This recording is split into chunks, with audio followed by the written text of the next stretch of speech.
எல்லாரும் எப்படி இருக்கீங்க? நல்லா இருக்கீங்களா? உங்க பொன்னான நேரத்தை என் கூட செலவு பண்ண வந்திருக்கீங்க. அதுக்காக ஃபர்ஸ்ட் நன்றியை தெரிவிச்சுக்கிறேன். வணக்கம், நான் உங்க செந்தில். இது நம்ம மேக் இட் டிஃபரண்ட் சேனல். லாஸ்டா நம்ம வீடியோவை நிறைய பேர் பார்த்துருக்கீங்க. லாஸ்டா நம்ம போட்ட வீடியோ கூட ஒரு 800 வியூஸுக்கு மேல போயிருக்கு. நீங்க வீடியோ பார்க்கறதெல்லாம் ரொம்ப சந்தோஷமான விஷயம். அதோட மட்டும் இல்லாம ஒரு சப்ஸ்கிரைப் பண்ணிட்டீங்கன்னா மேலும் நம்ம நிறைய வீடியோஸ் போடுறதுக்கு நமக்கும் ஒரு தூண்டுகோலா இருக்கும். அதனால மறக்காம சப்ஸ்கிரைப் பண்ணி நம்ம ஸ்குவாட்ல சேருங்க. மேலும் பல வீடியோக்களை உங்களை சேரும். ஏன்டா இந்த வீடியோவை தொட்டு உள்ள வந்தோன்னு உங்களை கொஞ்சம் கூட யோசிக்க வைக்காம அவ்வளோ சுவாரஸ்யமா இந்த வீடியோவை எடுத்துட்டு போறேன். அந்த நம்பிக்கை எனக்கு இருக்கு. உங்களுக்கு நம்பிக்கை இருந்தா வாங்க வீடியோக்குள்ள போலாம்.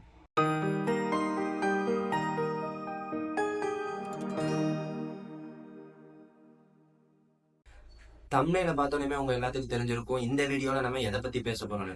ஒரு புவர் ஃபேமிலியை சேர்ந்த ஒருத்தன் பணக்காரன் ஆக முடியுமா? நீங்க சொல்லுங்க. ஆக முடியுமா? முடியாதா? கன்ஃபார்ம் ஆக முடியும். ஏன் முடியாது?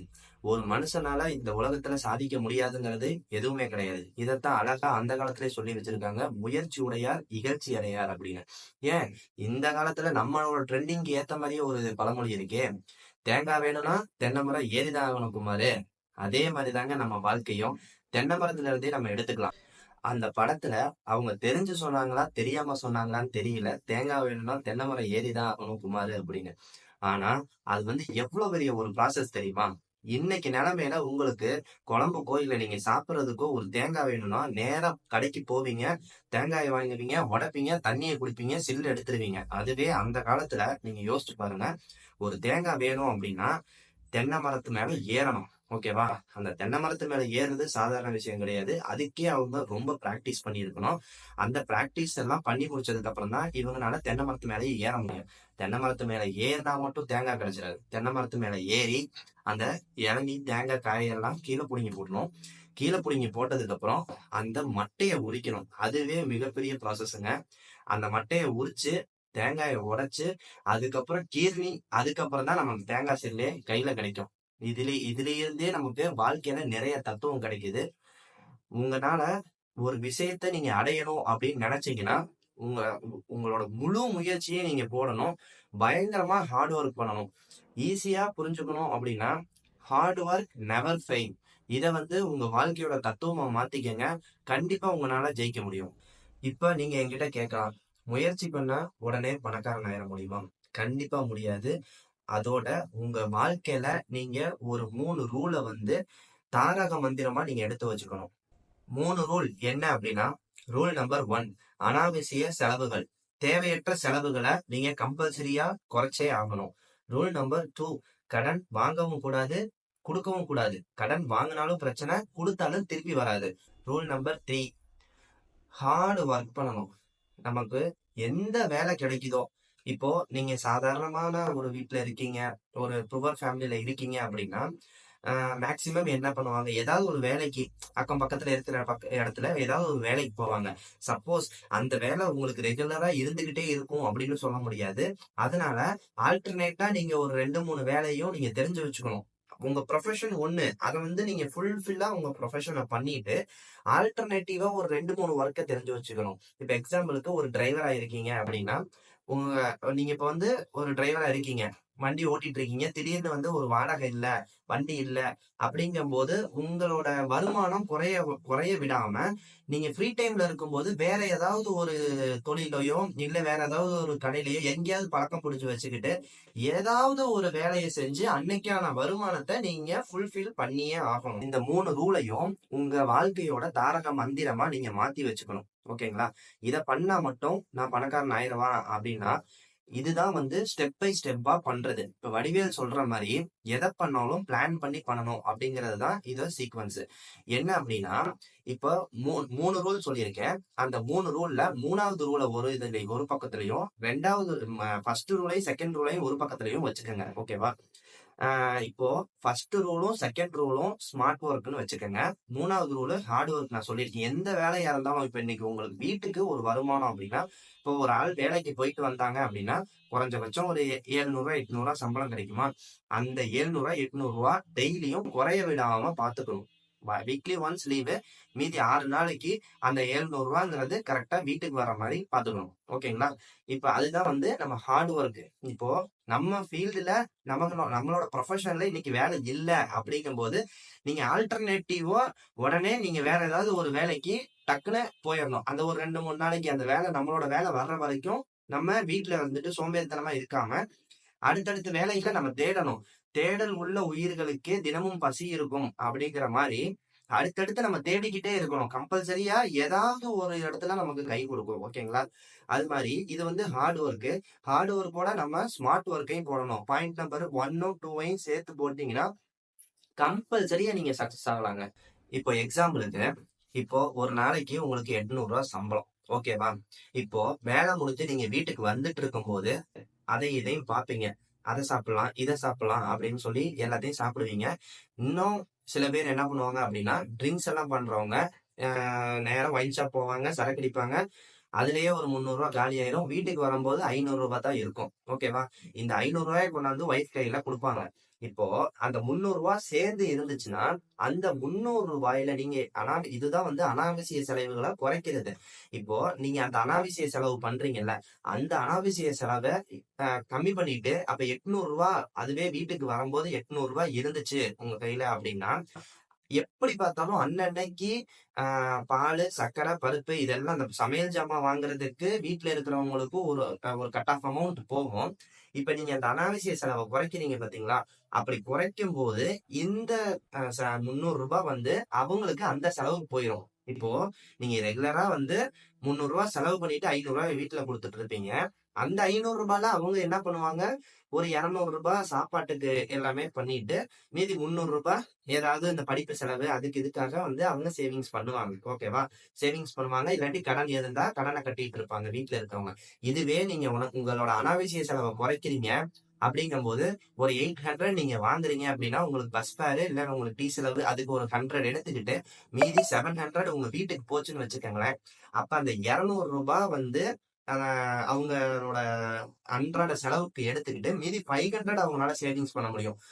500 ஒரு நாளைக்கு சேவிங்ஸ் பண்றாங்க அப்படிங்கும்போது வீக்லி பாத்தீங்கன்னா 3000 அவங்களால ஏர்ன் பண்ண முடியும் கண்டிப்பா. இப்போ 2வது பாயிண்ட்டுக்கு வருவோம். கடன் வாங்கவும் மாட்டேன், கொடுக்கவும் மாட்டேன். ஓகேவா? இப்போ நீங்க ஒரு ஃபைனான்ஸ் வாங்கியிருக்கீங்கன்னு வச்சுக்கோங்க. வீக்லி ஒரு 2000 கட்டணும். ஒரு 20,000 ரூபாய் வாங்குனீங்க அப்படின்னா வீக்லி 2000 கட்ட சொல்லுவாங்க 10 வாரத்துக்கு. இதுதான் எல்லா பக்கமும் நடந்துட்டு இருக்கு. இப்போ நீங்க ஒரு நாளைக்கு 500 ரூபாய் வீட்டுக்கு கொடுக்குறீங்க. அதுல அவங்க 200 ரூபாய் போக 300 ரூபாய் தான் எடுத்து வச்சிருப்பாங்க. இப்போ இத வாரமா சேர்த்தோம்னா 1800 ரூபாய் வரும். ஓகேவா? நீங்க ஒரு 10,000 ரூபாய் நீங்க கடன் வாங்கியிருக்கீங்க. அதுக்கு வீக்லி 1000 கட்டணும். ஓகேங்களா? இப்போ 1800 ரூபாய் வாரம் உங்களோட வீட்டு சேவிங்ஸ் இருக்கும். அந்த 1800 ரூபாய்ல அவருக்கு 1000 ரூபாய் போயிடும். மீதி 800 ரூபாய் வச்சு பசங்களோட படிப்பு செலவு, அவங்களோட போக்குவரத்து செலவு, அப்புறம் உங்க 4 பேர் ஒரு 2 உங்க 3 பேர் இல்ல 4 பேரோட ஹாஸ்பிட்டல் செலவு, இல்ல வெளியே போயிட்டு வர்றது அது இதுன்னு எல்லா செலவையும் இந்த 800 ரூபாய்ல உங்களால பார்க்க முடியுமா? கம்பல்சரியா முடியாது. இதுக்காக தான் கடன் வாங்கவும் கூடாது, கொடுக்கவும் கூடாது. கொடுக்கவும் கூடாது அப்படின்னா அவசர ஆத்திரத்துக்கு கொடுக்கலாம். ஓகேங்களா?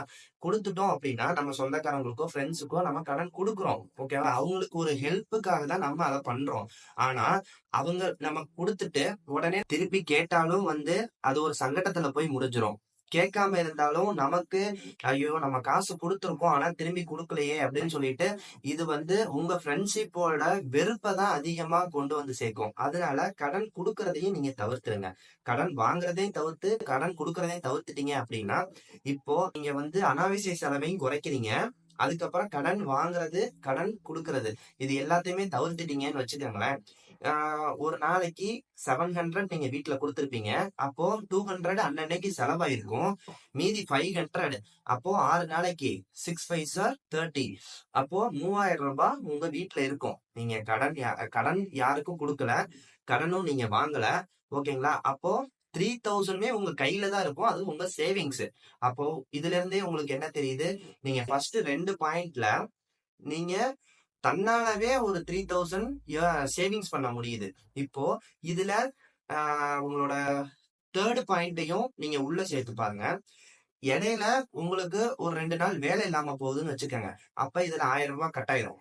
அப்போ 2000 தான் உங்க கையில இருக்கும். அதுக்காக தான் வந்து இந்த தேர்ட் பாயிண்ட். எது எக்கேடு கேட்டாலும் இன்னைக்கு எனக்கு வீட்டுக்கு நான் 700 கொடுத்துடணும் அப்படின்னு ஒரு மைண்ட் செட்டை நீங்க தான் கிரியேட் பண்ணி வச்சுக்கணும். இப்ப உங்களுக்கு தான் தெரியும். நீங்க ஒரு இடத்துக்கு வேலைக்கு போயிட்டு இருக்கீங்க அப்படின்னா அக்கம் பக்கத்துல என்னென்ன ஸ்கோப் இருக்கு அதை வந்து நீங்க தேடி வச்சுக்கணும். சப்போஸ் இங்க வேலை இல்லையா, டக்குன்னு அங்க போயிடணும். ஆனா இது வந்து நம்ம ஒரே வேலையா போனாதான் நமக்கு எக்ஸ்பீரியன்ஸ் இருக்கும். அது எல்லாமே வந்து இருக்கிறது தான், வாஸ்தவம் தான். ஆனா நம்ம ஆல்டர்னேட்டிவா ஒரு ஜாப் வச்சுக்கிறதுல தப்பு கிடையாது. நம்ம வந்து இப்போ வந்து நம்ம புவர் ஃபேமிலி தான். நம்ம ஒரு மில்லியனரா இருக்கும்போது, நம்ம பணக்காரனா ஆனதுக்கு அப்புறம் வேணா நம்ம ஒரே ஃபீல்டுல போறதுக்கு போனாதான் நம்ம நிறைய ஏர்ன் பண்ண முடியும் அப்படின்னு வாய்ப்பு இருக்கு. ஆனாலுமே நீங்க நல்லா யோசிச்சு பாருங்க. ஒரு மில்லியனரா இருக்கவங்க ஒரே பிசினஸ் மட்டும் பண்ண மாட்டாங்க. அவங்க நிறைய பிசினஸ் பண்ணிட்டு தான் இருப்பாங்க. ஓகேங்களா? அதே மாதிரி அவங்களும் நிறைய பிசினஸ் பண்ணுவாங்க. ஒரு பிசினஸ மட்டும் நம்பி இருக்க மாட்டாங்க. ஆனா நிறைய பேத்துக்கு வெளியே தெரிஞ்சிருக்கிறது ஒரு பிசினஸா அவங்க வெளியே தெரிஞ்சிருப்பாங்க. ஓகேங்களா? ஆனா சைலண்டா இவங்க இன்னும் நிறைய பிசினஸ்ல பண்ணிட்டு தான் இருப்பாங்க. சப்போஸ் பார்ட்னராவது இருப்பாங்க. அதே மாதிரி நீங்களும் ஒரு மெயின் ஃபீல்ட வச்சுக்கங்க. ஆல்டர்னேட்டிவா ஒரு 2, 3 ஃபீல்ட கீழே வச்சுக்கோங்க. சப்போஸ் இங்க ஸ்கோப் இல்ல அப்படிங்கும் போது அடுத்த அடுத்த இடத்துக்கு நீங்க போற மாதிரி உங்க மைண்ட நீங்க செட் பண்ணி வச்சுக்கணும். இதுதான் வந்து நம்மளோட வாழ்க்கைய பழக்கப்படுத்துறது. கொஞ்சம் கொஞ்சமா பழக்கப்படுத்துறோம். ஓகேவா? இப்போ இதுல இருந்து நீங்க அப்படியே கொஞ்சம் கொஞ்சமா சேவிங்ஸ் பண்ணுவீங்க. அதுக்கப்புறம் ஏதாவது ஒரு சீட்டு போடலாம். சீட்டு போட்டு அதுக்கப்புறம் கொஞ்சம் நகைய வாங்கலாம். இது வந்து நம்மளோட சேவிங்ஸ். நம்ம கையில அமௌண்ட் இருக்கும். அதுக்கப்புறமேலு உங்களுக்கு ஏதாவது ஒரு பிசினஸ் ஐடியா கம்பல்சரி வரும். அதுக்கப்புறம் தான் வரும். ஏன்னா ஃபர்ஸ்ட் உங்க கையில அமௌண்ட் இருக்காது. வர்றதுக்கும் செலவுக்குமே சரியா இருக்கும்போது உங்களால வேற எதை பத்தியுமே திங்க் பண்ண முடியாது. இது போக இது பத்தாதுன்னு கடன்காரன் தொல்லை வேற. இதெல்லாம் வச்சுக்கிட்டு ஒரு பிசினஸ் மைண்ட் உங்களுக்கு எப்படி வரும்? அப்படியே பிசினஸ் மைண்ட் வந்தாலும் அதுல எப்படி உங்களால சக்சஸ் ஆக முடியும்? வாய்ப்பே கிடையாது. நான் சொன்ன ஃபர்ஸ்ட் 2 ரூல கடைபிடிச்சு அதை கரெக்டா கொண்டு வாங்க. அதுக்கப்புறம் உங்க கையில காசு இல்லைன்னா அதுக்கப்புறம் என் பேரை மாத்தி வச்சுக்கிறேன். இப்போ உங்க கையிலயும் காசு இருக்கு. நீங்க ஒரு பீஸ்ஃபுல்லான லைஃப வாழ்ந்துட்டு இருக்கீங்க. அப்போ உங்களுக்கு தன்னை போல பிசினஸ் ஐடியாஸ் நிறைய வரும். அதுல ரொம்ப கம்மியான அமௌண்ட், இப்போ ஒரு 50,000 ரூபாய் நீங்க வச்சிருக்கீங்க, சேர்த்து வச்சிருக்கீங்க அப்படின்னா அதுல ஒரு 25,000 வந்து அந்த பிசினஸ்ல இன்வெஸ்ட் பண்ணுங்க. இது வந்து ஒரு எக்ஸாம்பிளுக்கு. நீங்க எவ்வளவு அமௌண்ட் வச்சிருக்கீங்களோ ஒரு சேவிங்ஸ்ல இருக்கு அப்படிங்கும் போது அதுல பாதி அமௌண்ட்டை நீங்க ஒரு பிசினஸ்ல இன்வெஸ்ட் பண்ண பாருங்க. ஓகேவா? அதுல இன்வெஸ்ட் பண்ணிட்டு, ஏன்னா சப்போஸ் சப்போஸ் அதுல லாஸ் ஆச்சு அப்படின்னா நம்ம கிட்ட பேக்கப்புக்கு இன்னொரு 25,000 இருக்கும். ஓகேவா? அதனாலதான் வந்து பாதி அமௌண்ட்டை பிசினஸ்ல இன்வெஸ்ட் பண்ண சொல்றேன். இப்போ அந்த பிசினஸ்ல இன்வெஸ்ட் பண்ணி அதுல நமக்கு லாபம் கிடைக்குது அப்படிங்கன்னா நம்ம அந்த போட்ட 25,000 எடுக்கணும். நம்ம போட்டதை எடுத்துட்டோம் அப்படிங்கிற பட்சத்துக்கு அதுக்கப்புறம் உங்க பிசினஸ எக்ஸ்பேண்ட் பண்ண ட்ரை பண்ணுங்க. இப்படியே படிப்படியா படிப்படியா நீங்க உங்க பிசினஸ எக்ஸ்பேண்ட் பண்ணிட்டே இதே இதே வந்து இந்த ஃபார்முலாவையே உங்க பிசினஸ்ல படிப்படியா போட்டு உங்க பிசினஸ எக்ஸ்பேண்ட் பண்ணிட்டே வாங்க. கம்பல்சரியா நீங்க மில்லியனர் ஆகிடுவீங்க. நான் பேசினதெல்லாம் உங்களுக்கு புரிஞ்சிருக்கும்னு நினைக்கிறேன். நான் சொன்ன 3 பாயிண்ட்டையும் உங்க வாழ்க்கையோட தாரக மந்திரமா மாத்திக்கங்க. கண்டிப்பா நீங்க மில்லியனர் ஆயிட முடியும். மேலும் மற்றொரு வீடியோவில் உங்களை சந்திக்கும் வரை உங்களிடமிருந்து விடைபெறுவது உங்களின் செந்தில்.